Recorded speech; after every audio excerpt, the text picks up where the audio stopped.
Today is Ash Wednesday. It is the beginning of Lent.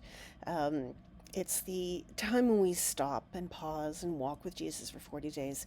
For a lot of people, particularly if you're Protestant, ashes are kind of a weird thing. Like, why do we do it?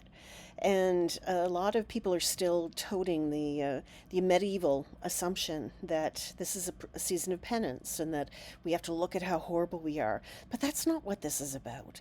The ashes are a symbol. They're a symbol that reminds us, we all have a best before date. We all have an expiration date.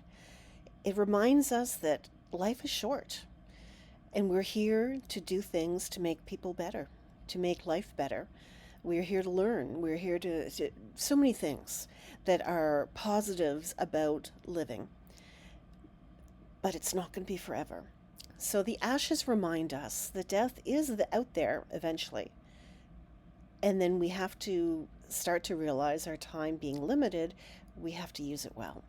And part of that using well is just a journey into ourselves.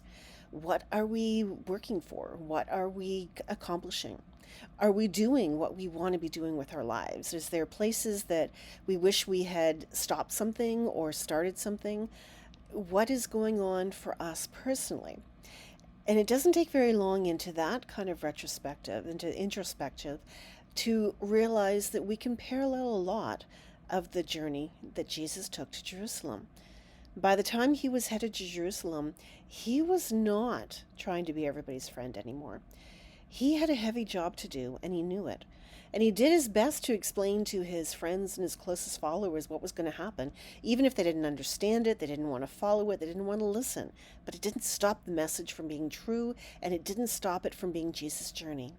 So as we start Lent this year, find something that you want to change about yourself or expand about yourself or know more about yourself, and just follow that path.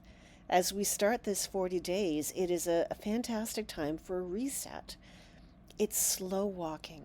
It is taking the things that distract us and pushing them aside, finding our true meaning, our value, our talents. It is having a really hard look at what we bring and what we don't, and not false modesty saying we can't do whatever. All of us have incredible talents and gifts and abilities, and learning who we are helps us to prepare for the world that God wants us to help create. And the further we go into this journey, when we get to Good Friday and we get to the Easter Vigil and then we get to sunrise on Easter Sunday, it feels different. It means more because we have also journeyed. We have also gone deeper. And we have also gotten rid of the layers of gauze and film that hide us from ourselves. So this Lenten season, I invite you to go on this journey. What's something you want to include into your life? What is something you wish you were that you haven't tried before? What is something you want to get out of the way because it's a distraction from who you want to be? Find something, and it's simple, and it's slow, and it's peaceful, and it's reflective. And it's a journey to help us remind ourselves who we are in God's world.